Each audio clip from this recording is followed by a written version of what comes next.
mereka sudah harus yakin kepada dirinya sendiri atau bertanya kepada pasangannya, apakah kita nanti menikah itu benar-benar pengen punya anak?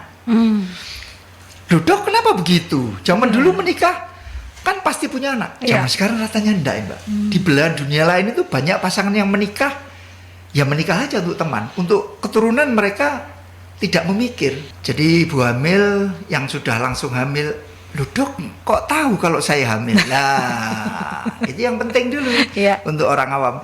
Jadi ada 2 tanda yang paling gampang, yaitu telat haid. Misalkan haidnya biasanya tanggal 10, ini kok sudah tanggal 10 belum haid, oke, mungkin mundur. Mundur seminggu kok tetap belum haid. Nah, silakan tes kencing mandiri.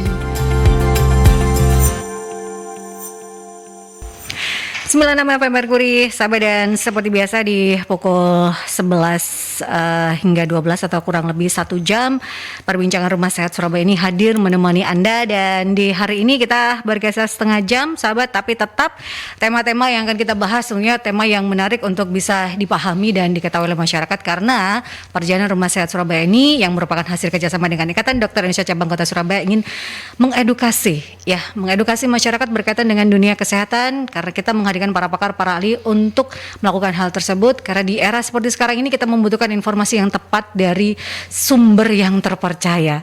Seperti biasa, Rumah Sehat Surabaya hadir selama kurang lebih 1 jam, dan Anda bisa bergabung bertanya dengan narasumber di line telepon di 562 0096 atau di WhatsApp call dan WhatsApp Messenger 08173096.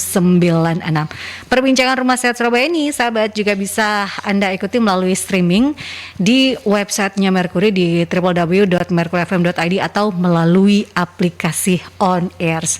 Dan untuk Anda yang ingin menyaksikan kembali perbincangan Rumah Sehat Surabaya, juga hadir di YouTube channelnya Merkuri di Radio Merkuri 96. Jadi subscribe terlebih dahulu, sahabat. Perbincangan Rumah Sehat Surabaya ini merupakan hasil kerjasama dengan Ikatan Dokter Indonesia Cabang Kota Surabaya yang hampir sudah 3 tahun kita laksanakan, ya sahabat. Dan setiap minggunya kita memiliki tema yang berbeda untuk kita bahas, untuk kita berikan edukasi kepada masyarakat. Di hari Rabu ini, di 12 Oktober, temanya yang akan kita bahas adalah menyiapkan kelahiran buah hati, sahabat, bersama dengan narasumber Dr. Greg Agung SPOG. Apa kabar, Dok? Selamat pagi ya, tengah siang ya. Pagi jelang siang, Dok. Dan boleh mendekat ke mic, Dok. Nah, supaya suaranya lebih terdengar untuk sahabat-sahabat Merkuri. Terima kasih sudah meluangkan waktu untuk memberikan edukasi untuk sahabat-sahabat Merkuri di tengah kesibukan beliau ini, ya sahabat, karena kita ketahui bersama kalau Dr. SPOG adalah siang malang tunggu panggilan atau simatupang ya. Seperti itu ya, Dok ya.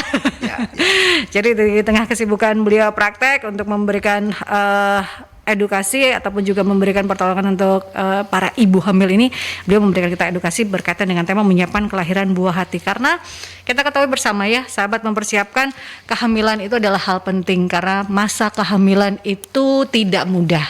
9 bulan itu up and down dari psikologis kemudian fisik, ya Dok. Hal yang tidak mudah, tapi sesuatu hal yang dinantikan juga. Betul. Nah, untuk bicara tentang menyiapkan kelahiran buah hati, apa saja sih, Dok, yang harus dilakukan terutama para calon ibu ya untuk mempersiapkan kehamilan yang basicnya itu apa sih, Dok? Oke, jadi tema kita pada siang ini adalah menyiapkan kelahiran buah hati ya. Karena kenapa tema ini yang saya pilih? Karena memang rasanya pasangan muda makin banyak. Ya, betul. Ya.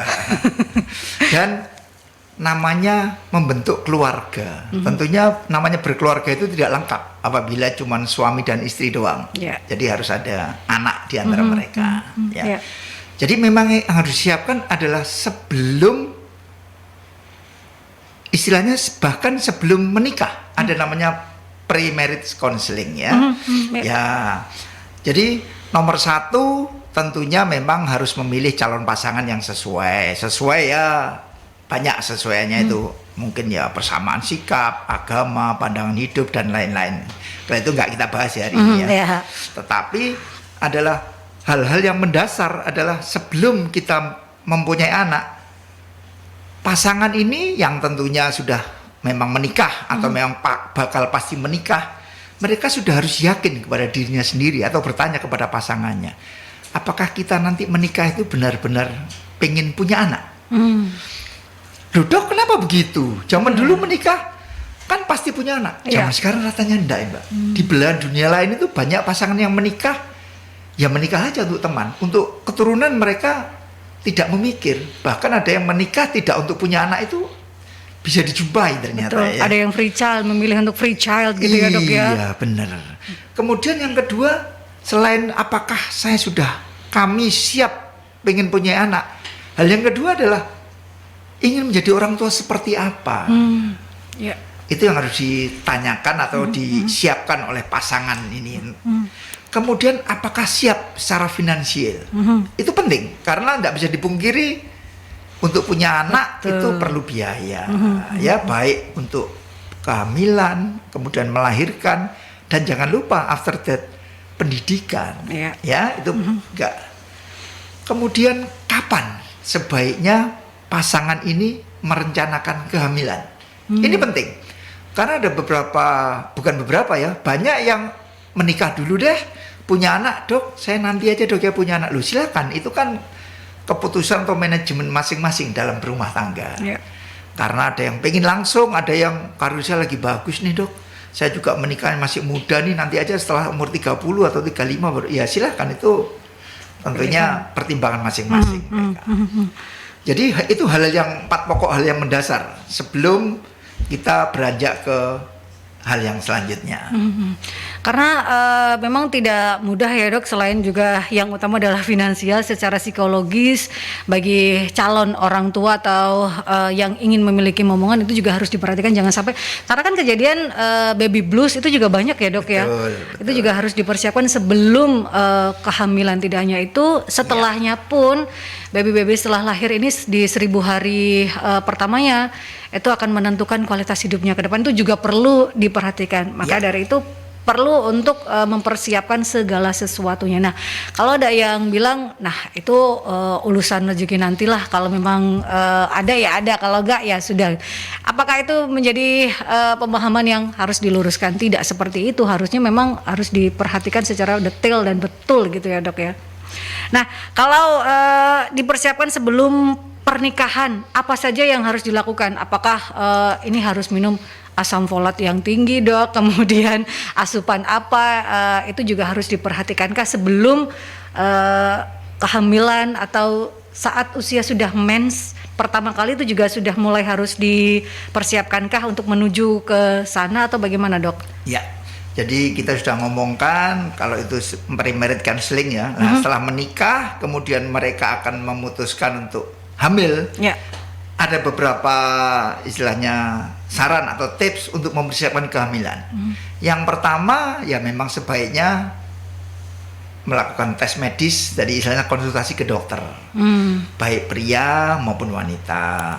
Jadi untuk deteksi dini yang bukan sekarang ya, berapa tahun terakhir kita seperti pemeriksaan toxorubella, itu bisa dilakukan sebelum kehamilan ya.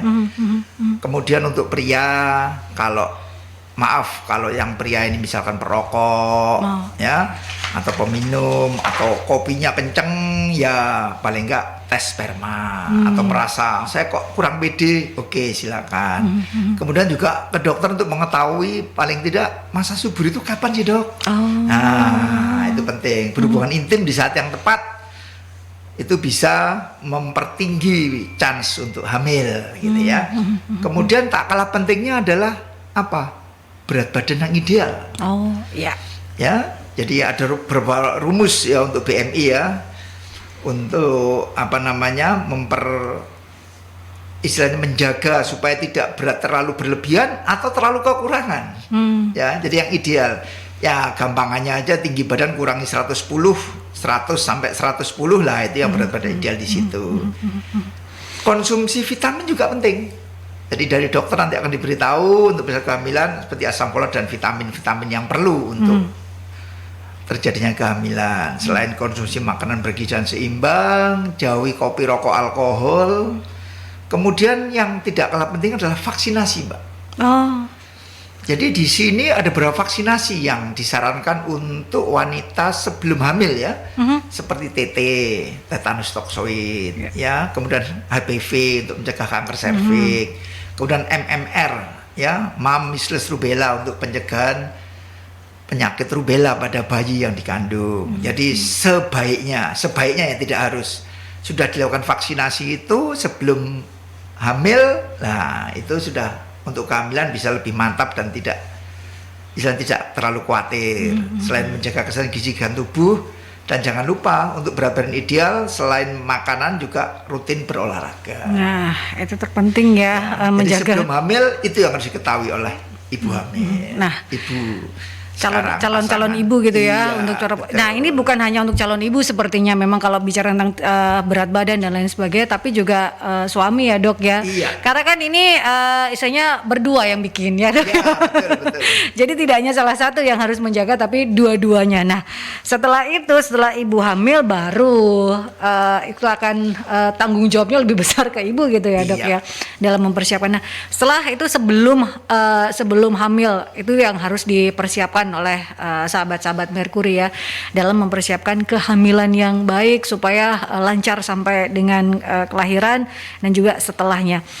Setelah hamil dok, apa yang juga harus diperhatikan oleh ibu hamil, terutama yang hamil anak pertama? Kadang kan takut-takut, kadang masih bingung, banyak-banyak dengar, tapi juga nggak semuanya itu baik gitu dok. Karena kan tiap ibu hamil itu berbeda-beda ya dok.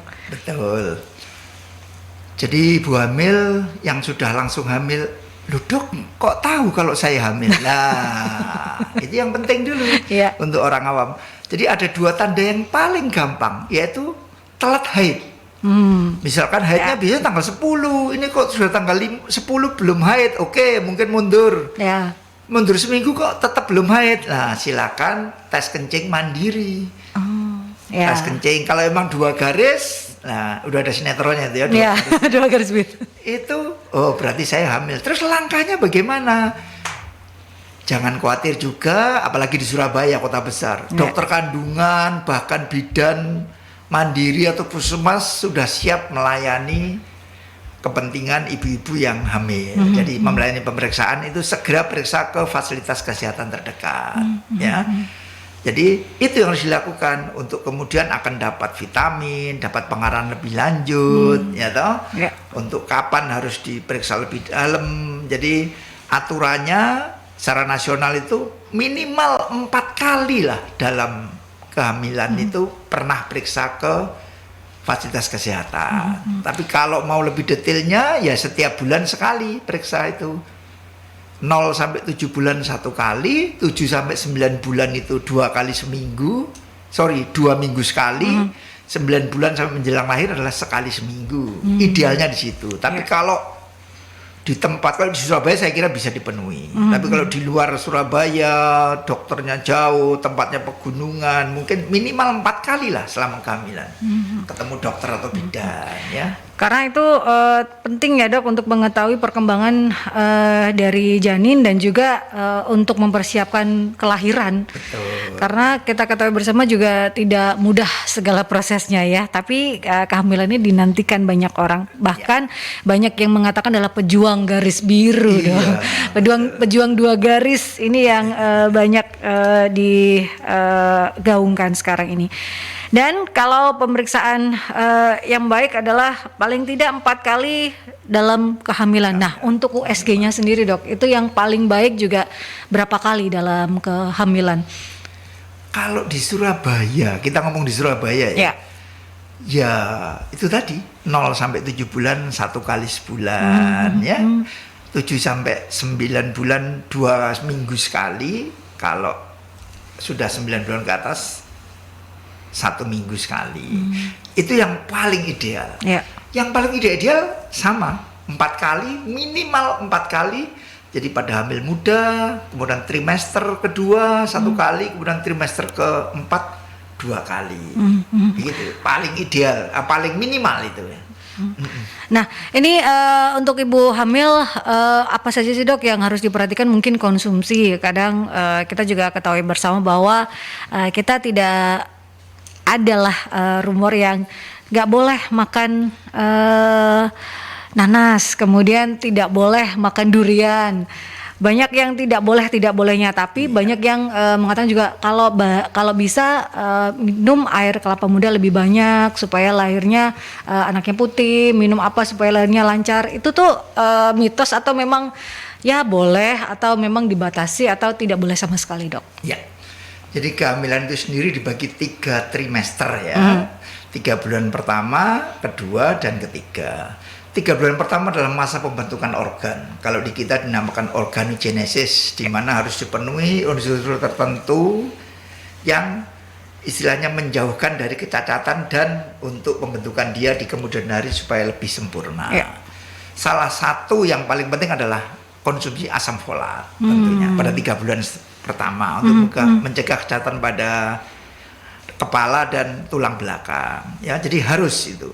Kemudian berikutnya adalah zat besi, karena memang zat besi ini mutlak. Kalau terjadi anemi kan kasihan ibu hamil dan bayinya harus ditransfusi segala. Tak lupa pentingnya adalah konsumsi kalsium ya. Secara umumnya kalsium untuk pertumbuhan tulang dan gigi pada bayi, juga menguatkan tulang pada ibu hamil. Karena tadinya berbadan 1, sekarang berbadan 2. Betul. Jadi kasihan dia nanti tulang-tulangnya. Kemudian berapa tahun terakhir yang kita adalah DHA untuk itu tambahan nutrisi otak pada bayi. Jadi intinya itu, yang lain-lainnya ada hanya sebagai pelengkap.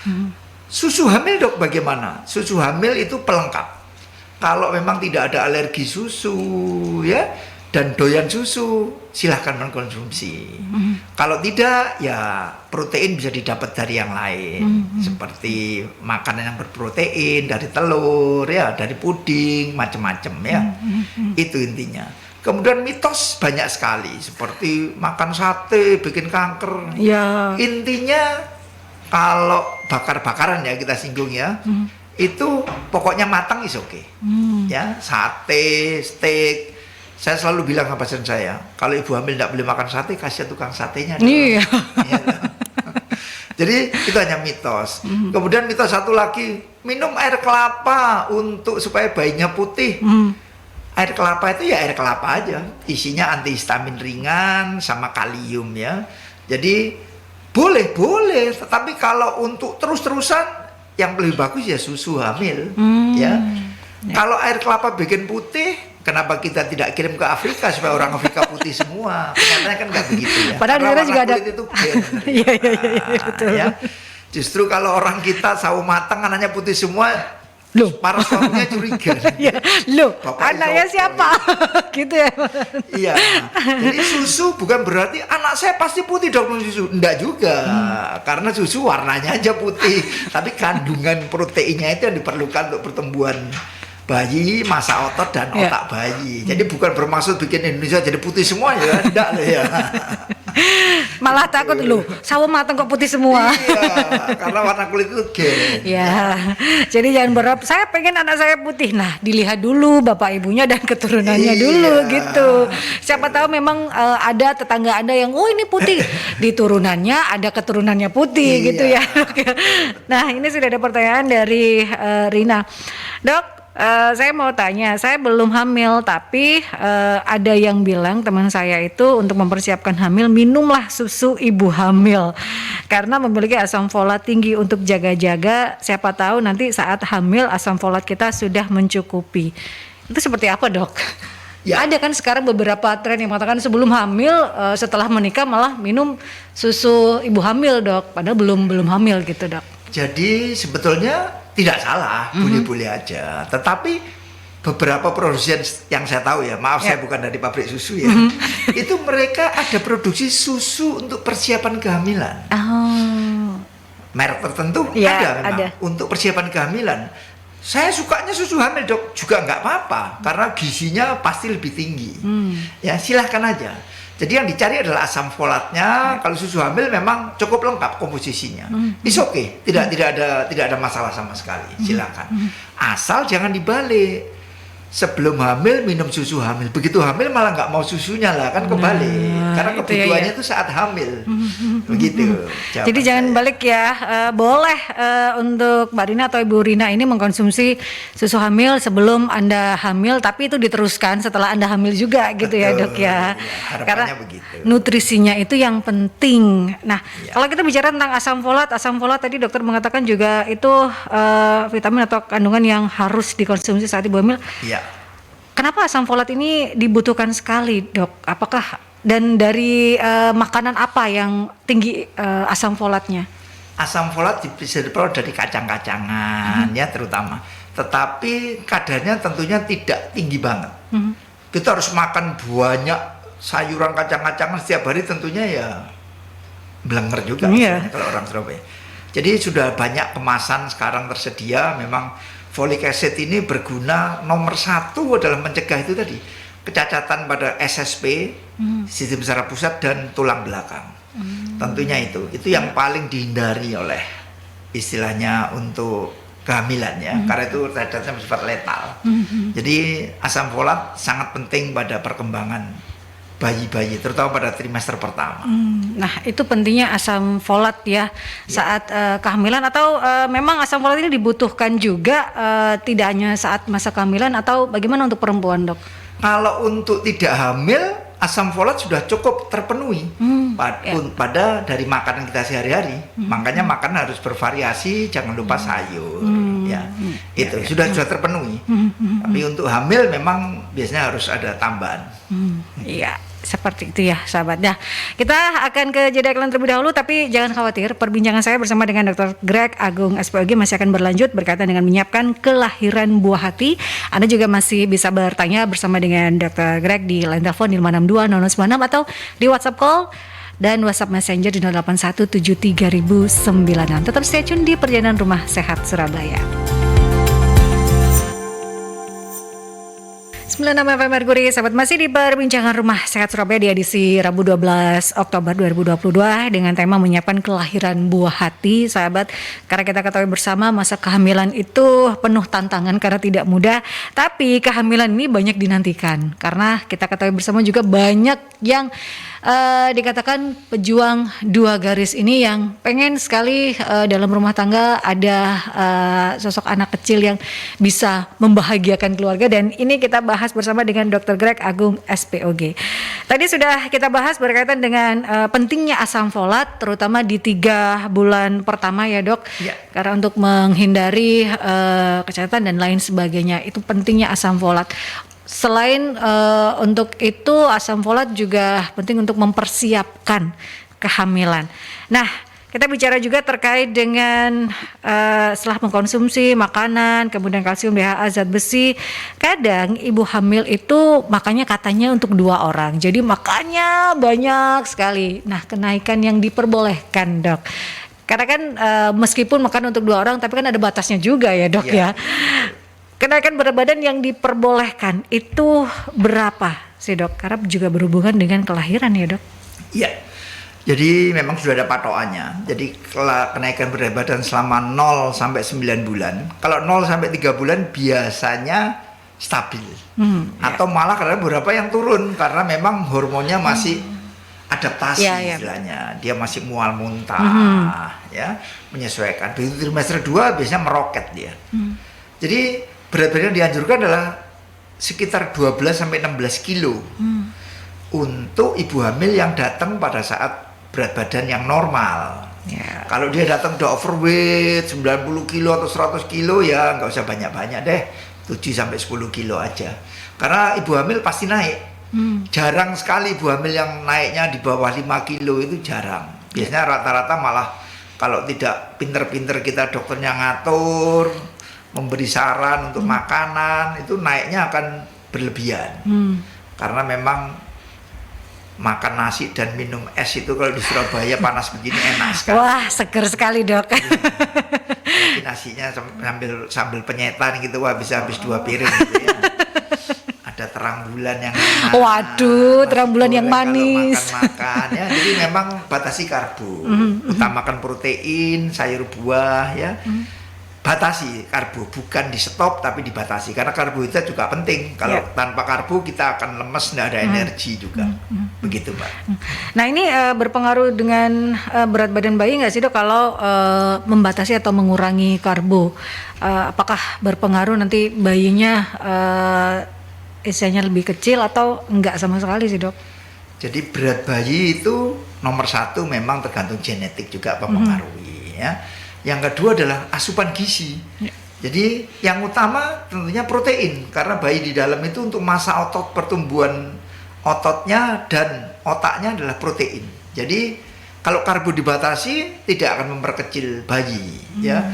Tapi beberapa kasus yang bayinya kecil, KMK ya, kecil masa kehamilan atau UGR ya, intrauterine growth retardation, itu kita istilahnya mengembalikannya atau menaikkannya dengan asupan protein tinggi justru. Ya, untuk memicu pergerakan atau pertumbuhan bayi. Begitu. Jadi itu akan lebih baik istilahnya menjaga berat badan saat kehamilan, tapi bukan mengurangi, istilahnya bukan meniadakan ya, Dok ya, tapi mengurangi atau membatasi. Bukan sama sekali tidak makan karbo. Ada beberapa ibu hamil yang saya sudah overweight, maka saya mengurangi berat badan saya, dalam artian supaya naiknya tidak terlalu tinggi dengan tidak mengeliminasi tapi mengurangi asupan, lebih tinggi protein dan sayur buah, itu yang terpenting dibutuhkan saat kehamilan, sahabat-sahabat. Jadi protein juga tidak harus mahal ya, Dok ya. Tidak Lele itu juga tinggi protein, betul. Bagus juga ya, Dok. Nggak usah yang salmon. Bolehlah sesekali, tapi juga lumayan harganya gitu ya, Dok ya. Yang disesuaikan dengan ibu hamil dan kondisinya. Kantong dan selera. Nah, penyetan lele boleh ya, Dok. Tapi jangan banyak-banyak karbonya, banyakin lelenya. Nah, ini ada pertanyaan dari Bu Susi, Dok.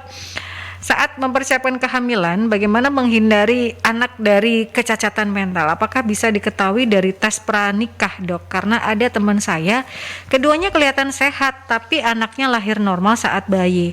Beberapa saat baru diketahui mengidap kecacatan mental, Dok. Ya, jadi cacat mental yang paling banyak dijumpai adalah Down syndrome ya, trisomi 21 itu. Itu memang kalau menghindarinya, saran yang dianjurkan adalah jangan menikah dengan suami atau istri yang masih punya kekerabatan. Keluarga dekat tolong dihindari. Kenapa? Karena sesuai hukum Mendel, hal yang resesif itu akan muncul kalau keluarga dekat yang menikah, sepupu, apalagi saudara kandung ya, itu akan muncul, ditakutkan itu. Pada keturunan berapa akan muncul dia, hal-hal yang resesif. Kemudian yang kedua adalah usahakan hamil di bawah umur 35. Karena 36 apalagi ekstrem di atas 40 tahun itu di mana berpotensi untuk timbul kecacatan. Seperti cacat mental itu berpotensi bisa 4 kali lipat ya.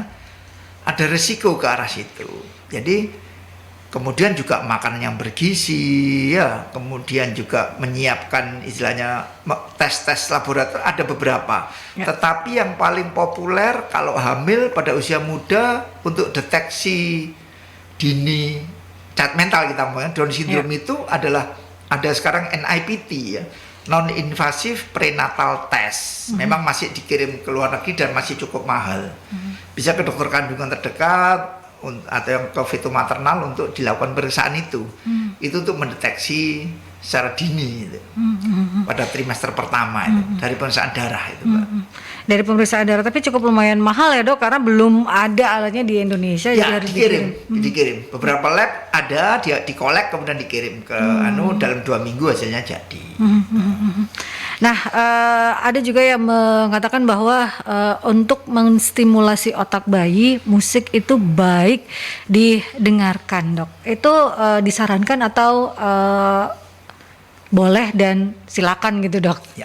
Seperti apa, Dok? Jadi otak bayi ini memang perlu distimulasi agar supaya nanti dewasa dia menjadi manusia tidak hanya pintar tetapi istilahnya penuh ide, kreativitas, karena ternyata hidup ini tidak cukup dengan pinter aja.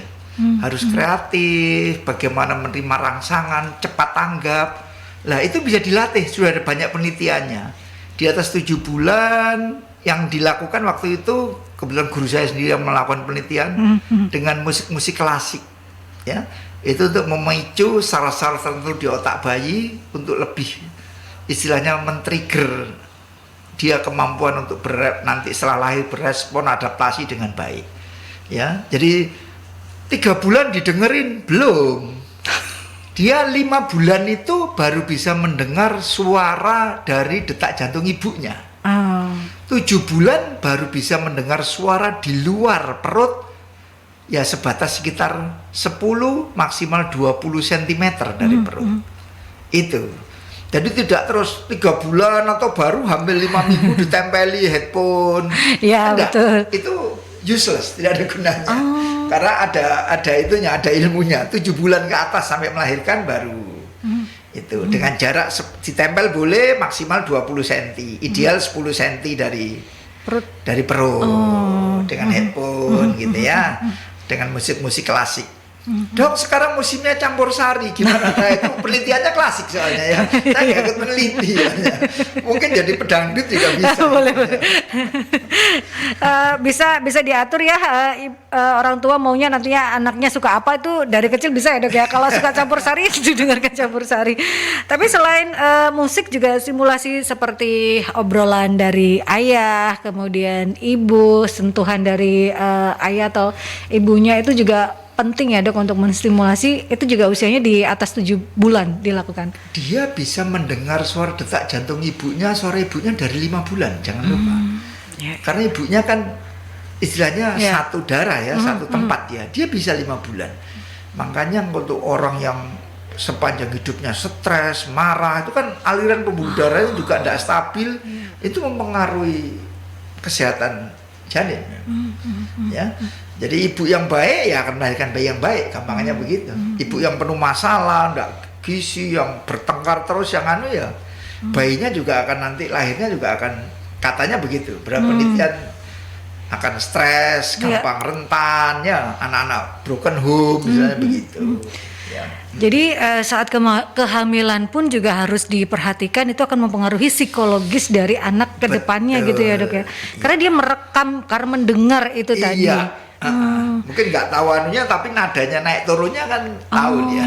Jadi ada suara kencang atau suara bertengkar gitu ya, itu akan mempengaruhi juga. Makanya ibu-ibu hamil itu dilarang stres ya dok ya.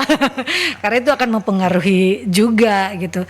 Bahkan ada beberapa meme itu yang apa yang dilakukan ibu saat kehamilan itu akan mempengaruhi tubuh kembang anak. Seperti ibunya istilahnya suka bekerja, itu akan mempengaruhi anaknya, akan istilahnya dalam tanda kutip kecerdasan dan lain sebagainya. Tapi kalau ibunya nonton YouTube saja selama kehamilan, ya nonton video itu juga mempengaruhi anaknya, juga akan nonton YouTube. Seperti itu ya. Seperti itu ya dok.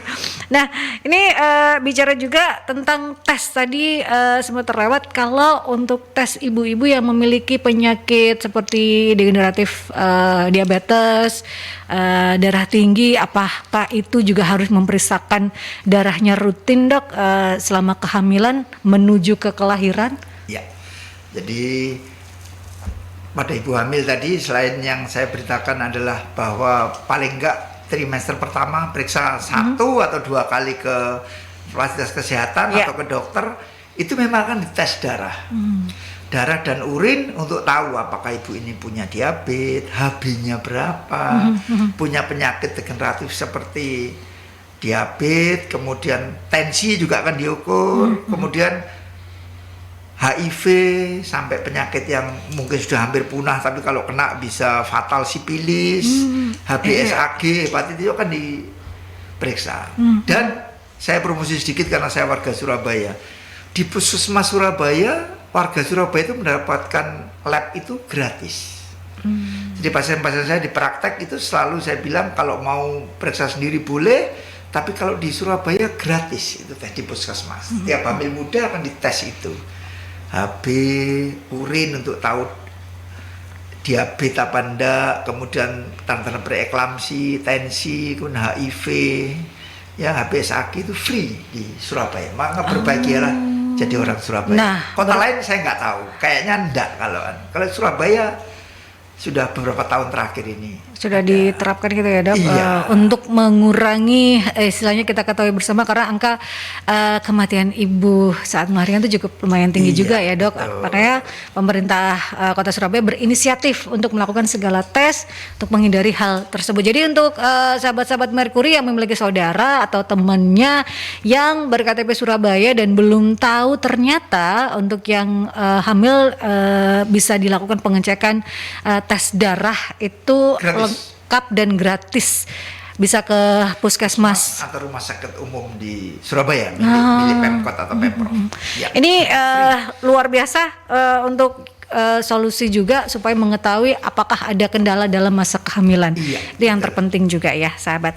Nah, Dok, kita bicara juga menyiapkan kelahiran bayi adalah berkaitan dengan jarak. Ya, jarak yang baik antara anak pertama dan juga anak kedua, baik itu yang kelahiran normal ataupun juga sesar, itu yang baik berapa sih, Dok? Apakah 3 tahun, apakah 5 tahun atau 2 tahun? Seperti apa, Dok, antara yang normal dan juga yang sesar? Ya. Jadi kembali lagi ke awal bahwa tergantung manajemen atau keputusan bersama pasangan itu mau punya anak berapa. Kemudian saat ini mereka usia berapa. Kalau kita ngomong usia yang masih ideal di bawah 35 ya, itu jarak ideal untuk anak pertama dan kedua ya 2-3 tahun cukup. Ya. Kemudian kalau sesar, Dok, sesar itu disarankan memang di atas 2 tahun. Karena penyembuhan luka itu terjadi 18 bulan. Jadi kalau kita kasih 2 tahun, 24 bulan sudah sembuh dia. Jadi misalkan hamil lagi setelah pertama sesar, kemudian yang kedua mau mencoba normal, ya silakan. Kalau memang penyebabnya bukan penyebab pasti ya, seperti pinggul sempit, ada kelainan, ada tumor yang harus sesar, kalau itu sebelum diatasi sumbernya ya tetap sesar lagi ya gitu ya. Tetapi kalau misalkan pada pasangan sudah 40 atau 43, di atas 40, punya anak 1, kemudian pengen 2, ya tentunya tidak usah ada jarak. Karena ngejar umur. Ya, begitu, Mbak Anu. Jadi disesuaikan ya kondisi ibu, kemudian usia, ya, dan kesepakatan bersama rumah tangga itu.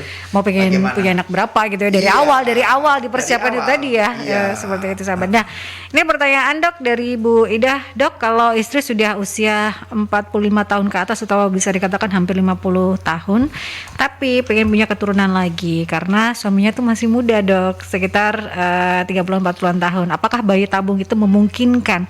Karena si istri kan sudah masuk usia menopause. Bisa nggak sih, Dok, melakukan bayi tabung?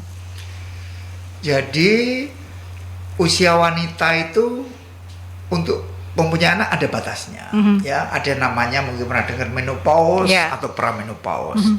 Dinamakan menopause itu sebetulnya di mana hormon atau yang dihasilkan ovarium, terutama estrogen dan progesteron, sudah tidak ada lagi di titik nol ya, sehingga untuk keturunan itu kan dibutuhkan sel telur yang bisa berkembang karena adanya hormon-hormon yang menunjang itu. Tapi kalau udah menopause, hormonnya udah habis, sel telur tidak bisa berkembang.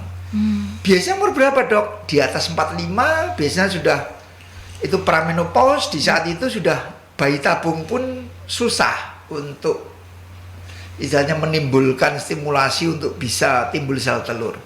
Kalaupun bisa dicapai, bayi tabung saya tahu persis ada istilahnya pemeriksaan untuk menilai embrionya ini cacat atau sehat. Karena di atas 45 kemungkinan cacatnya itu semakin tinggi. Jadi sebaiknya memang seperti saya bilang tadi awal, punyalah anak di bawah umur 35. Kalau lebih naik lagi di bawah umur 40, di atas 40. Kalau anak kedua dan ketiga sih oke. Kalau anak pertama itu memang rawan gitu. Karena ada resiko kecacatan yang mengintai. Karena di literatur disebutkan kecacatan bisa naik sekitar 4 kali lipat dari normal. Karena kualitas ya, Dok, ya. Kualitas sel telur itu tadi, manusia ada batasnya. Jadi akan lebih baik yaitu disiapkan terlebih dahulu dari awal ya sahabat, saat keputusan menikah itu seperti apa, momongannya itu dibicarakan dari awal seperti itu. Jadi karena memang manusia ada batasnya, begitupun dengan sel telur, kualitasnya dan produksinya itu pun juga terbatas, tidak seumur hidup gitu ya Dok. Betul. Nah ini pertanyaan dari Bu Ida sudah terjawab. Nah yang terpenting juga Dok yang harus juga diketahui oleh sahabat-sahabat Merkuri, karena kan kehamilan ini bukan hanya bagi ibu tapi juga pasangannya, bagi suami. Support yang baik diberikan terutama untuk suami seperti apa, karena kan up and down ya Dok untuk psikologis ibu hamil ini. Moodnya swing sekali ya, kadang bisa senangnya luar biasa tapi bisa berbalik luar biasa. Seperti apa support yang baik Dok? Ya. Jadi memang menyiapkan buah hati kelahiran terutama ya, hamil dan kelahiran ini memang perlu persiapan kekuatan fisik dan mental bagi ibu hamil. Kemudian juga menentukan mau lahir di mana. Apakah kalau sekarang langsung to the point ada namanya BPJS atau JKN ataukah ke swasta ya. Kemudian perlengkapan ibu dan bayi yang dipunyai. Kemudian yang tak lupa adalah persiapan biaya melahirkan. Ya. Kemudian yang tak kalah penting adalah support suami dan keluarga. Supportnya bagaimana Dok? Ada istilah suami siaga. Jadi kalau sudah 9 bulan memang suami atau keluarga disarankan untuk ya memang siaga karena bisa sewaktu-waktu melahirkan.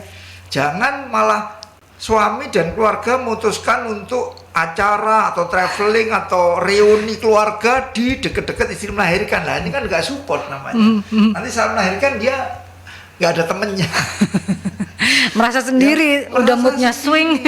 Ya itu support yang dibutuhkan. Selain semua hal yang tadi saya sebutkan di atas. Jadi keberadaan suami di sisi istri itu penting ya Dok ya. Sangat penting. Karena swingnya ini luar biasa moodnya, dan kalau bicara tentang mood juga bicara tentang menjaga supaya ibu hamil ini tidak stres. Karena lagi-lagi tadi seperti dokter Greg mengatakan bahwa memori si baby ini juga akan mendengar di usia 5 bulan itu sudah bisa mendengar detak jantung ibu, dan usia 7 bulan bisa mendengar paling tidak 5-10 meter dari rahim ya Dok ya. Itu yang juga harus dijaga.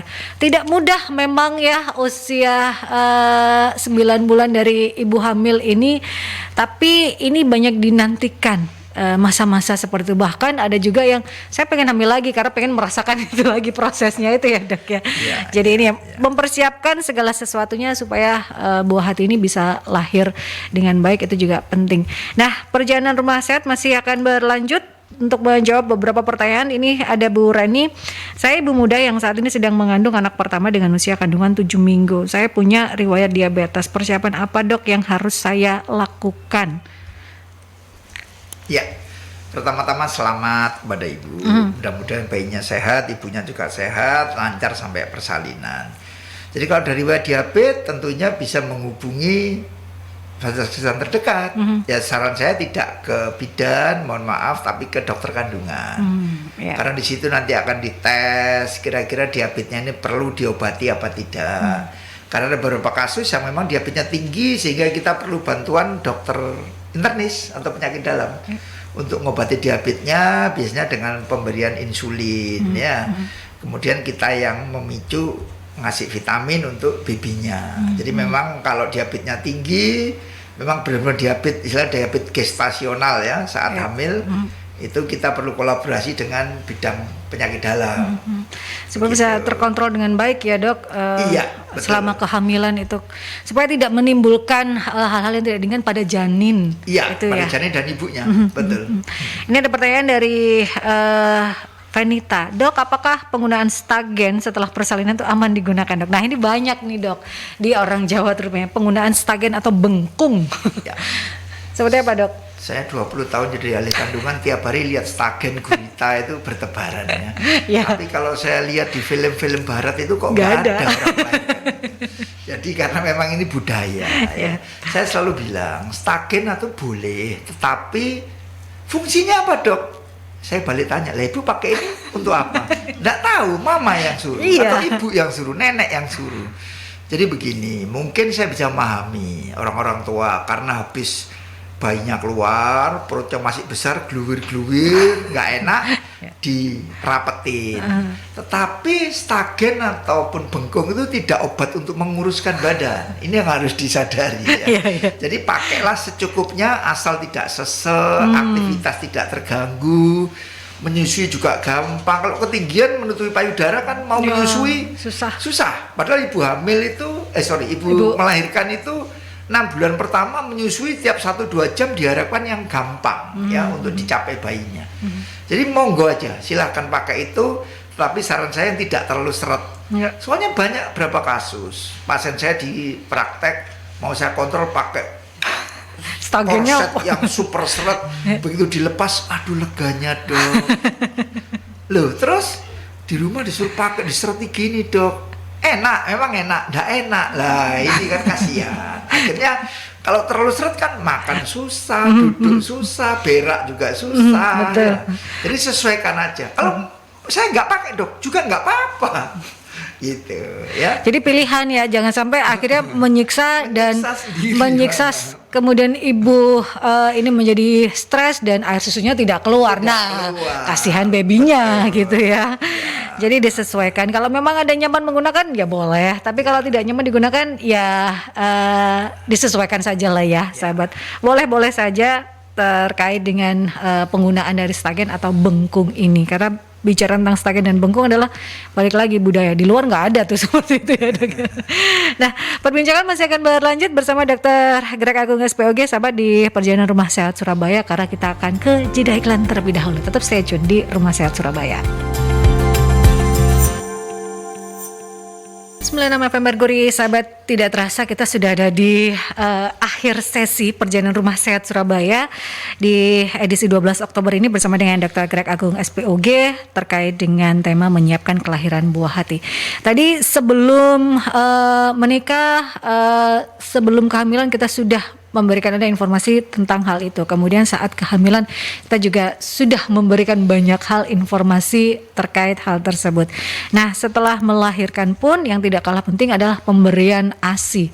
Sebelum pemberian ASI yang terpenting juga adalah IMD dok, inisiasi menyusui dini. Ya. Seberapa penting IMD ini untuk ibu dan baby dok? Ya, jadi memang IMD sekarang mulai banyak dikerjakan di beberapa rumah sakit ya. Saya tahu sendiri karena yang saya alami demikian. Jadi memang penjelasan dokter anak adalah IMD ini memang supaya bayi itu begitu lahir dia bersentuhan kulit skin to skin reaksinya dengan ibunya tercinta. Ya. Jadi dia akan tenang, mendapatkan kehangatan, kedekatan. Jadi bukan IMD itu tujuannya supaya bayi menyusu, itu bonus ya, karena kan dia 9 bulan bayi itu tidak menyusu di dalam. Jadi yang pertama adalah mendekatkan sendiri, hubungan batin, hubungan istilahnya kedekatan ibu dan bayi itu yang lebih utama. Dia bisa mendengarkan detak jantung ibunya yang dia dulu di dalam sering mendengarkan, dia merasa tenang, aman, nyaman. Nah itu awal yang baik bagi seseorang atau bayi ini untuk kedepannya. Karena kalau keluar dengan stres kan kedepannya jelek, tapi keluar dengan ada yang menyayanginya, itu psikologinya sangat bermanfaat sekali. Jadi semua rumah sakit diharapkan memang kalau ada tenaga memang melakukan IMD Mbak, di Surabaya ya. Karena ini adalah yang terpenting adalah skin to skin, mendengarkan detak ibu bahwa ini ibu yang sudah mengandung saya, jadi saya tidak sendirian di dunia ini. Betul. Itu ya dok ya, istilahnya pesannya seperti itu, skin to skinnya, bukan inisiasi menyusui dini, skin to skinnya memang yang dibutuhkan oleh sambil memang pengenalan ini loh puting yang akan jadi makananmu nanti, mendekatkan puting, karena IMD belum bisa disusui, tapi paling nggak dia tahu ini puting, itu kan naluri begitu. Jadi itu proses istilahnya untuk mempersiapkan kehamilan, prosesnya sebelum Anda hamil hingga melahirkan, ada inisiasi menyusui dini, kemudian juga menyusui untuk ASI. ASI ini dok, kita bicara tentang ASI. Seberapa penting ASI untuk bayi dan juga untuk ibunya dok? Karena nggak semua orang bisa lancar memberikan ASI. Ada juga yang setelah melahirkan mengalami baby blues, kemudian ada juga hal dan sesuatu yang akhirnya membuat ibu ini terhenti untuk memberikan ASI seperti anaknya mengalami gangguan di NICU atau lain sebagainya. Ya. Seberapa penting ASI, Dok? Jadi ASI itu bagi bayinya ya memang merupakan makanan utama. Selain sebagai nutrisi utama, juga sebagai antibodi ya. Karena dari situ bisa tertular antibodi yang didapatkan dari ibunya. Selain itu yang tak kalah pentingnya tadi itu menjalin hubungan mesra antara ibu dan bayi ya. Jadi ASI memang kalau belum berubah itu ASI eksklusif disarankan 6 bulan pertama itu ya bayi lapar ya ASI, keselak ya ASI, nangis ya ASI. Jadi semuanya all ASI ya. Untuk ibu apa kepentingannya? Dikatakan bahwa menyusui itu bisa mencegah terjadinya serangan kanker payudara. Ya, karena kanker pembuluh nomor 1 pada wanita adalah kanker payudara, nomor 2 kanker mulut rahim atau kanker serviks. Jadi itu kegunaannya. Jadi ASI sangat-sangat berguna sekali bagi bayi. Mudah, murah, cepat, bisa langsung diberikan pada bayi daripada harus beli susu mahal, BBM naik, butuh air panas, butuh botol, tinggal didekatkan aja, tinggal zlep, anaknya sudah langsung kenyang gitu ya, Dok. Tidak usah mencari botolnya kemana, air panasnya kemana, airnya kemana, takarannya di mana. Kalau ASI langsung bisa diberikan, tidak hanya kapanpun kapanpun bayi nangis langsung ya. Itu juga penting di 1000 hari pertama untuk anak. Jadi pemberian ASI eksklusif 6 bulan ya, Dok, 6 ya. 6 bulan diberikan. Itu yang harus utama juga. Semuanya sudah kita sampaikan untuk sahabat-sahabat Mercury, dan yang terakhir saya ingin Dr. Greg bisa memberikan pesan sehat untuk sahabat-sahabat Mercury karena waktu sudah tidak banyak, Dok. 1 jam tidak terasa. Pesan-pesan sehat untuk calon ibu yang ingin memiliki dan yang sedang hamil, Dok. Pesannya seperti apa? Ya, jadi jangan lupa kalau memang menginginkan kehamilan dengan hasil terbaik, ya tentunya diimbangi dengan gizi yang cukup, kemudian sedikit pengertian tentang kehamilan itu bagaimana. Sekarang bisa dilihat di YouTube atau di internet. Kemudian juga jangan lupa periksakan kehamilan Anda ke fasilitas kesehatan terdekat, bisa bidan, bisa dokter ya. Kemudian juga perencanaan kelahiran di mana, persiapan biayanya, kemudian juga yang tak kalah penting ke depan, apakah saya harus kontrasepsi untuk menjarangkan kehamilan berikutnya, atau saya mau langsung setelah itu baru kontrasepsi. Itu tergantung pada kesepakatan berdua dengan suami dan keluarga besar. Sekali lagi, selamat bagi para calon ibu, semoga bisa mempersiapkan kehamilan buah hatinya dengan baik dan sempurna. Nah, itu yang terpenting. Jangan lupa ya sahabat untuk selalu memeriksakan kehamilan Anda, karena itu yang terpenting untuk mengecek kondisi Anda selama kehamilan hingga melahirkan nanti. Minimal 4 kali dalam kehamilan ya, Dok ya. Minimal itu, tapi untuk di kota Surabaya itu bisa Anda lakukan sesuai dengan saran dari dokter kandungan Anda, seperti itu ya. Sekali lagi terima kasih Dr. Greg Agung SPOG terkait dengan tema menyiapkan kelahiran buah hati. Tentunya informasi ini bisa memberikan banyak edukasi untuk sahabat-sahabat Mercury yang ingin merencanakan kehamilan maupun juga sekarang ini yang dalam proses kehamilan, sahabat sedang masa kehamilan. Sangat bermanfaat tentunya untuk kita ketahui bersama, karena persiapan kehamilan itu dibutuhkan sahabat, karena kita ini akan melahirkan seorang generasi, jadi itu harus kita persiapkan dengan baik. Dan perbincangan Rumah Sehat Surabaya ini bisa Anda saksikan kembali di YouTube channelnya Mercury di Radio Mercury 96. Terima kasih untuk Ikatan Dokter Indonesia Cabang Kota Surabaya yang sudah menghadirkan para pakar, para ahlinya untuk bisa memberikan kita edukasi dan informasi seputar kesehatan. Kita ketemu lagi di perbincangan Rumah Sehat Surabaya minggu depan dengan tema yang berbeda, sahabat. Sekali lagi terima kasih Dr. Greg Agung SPOG sudah memberikan edukasi dan informasi dan sudah meluangkan waktu untuk hadir di studionya Mercury. Salam sehat untuk Dr. Greg dan juga untuk teman-teman di rumah sakit untuk yang menangani terkait dengan kehamilan dan kelahiran. Dan saya yang harus pamit dari perbincangan Rumah Sehat Surabaya. Stay safe, stay healthy, be happy, dan Assalamualaikum warahmatullahi wabarakatuh.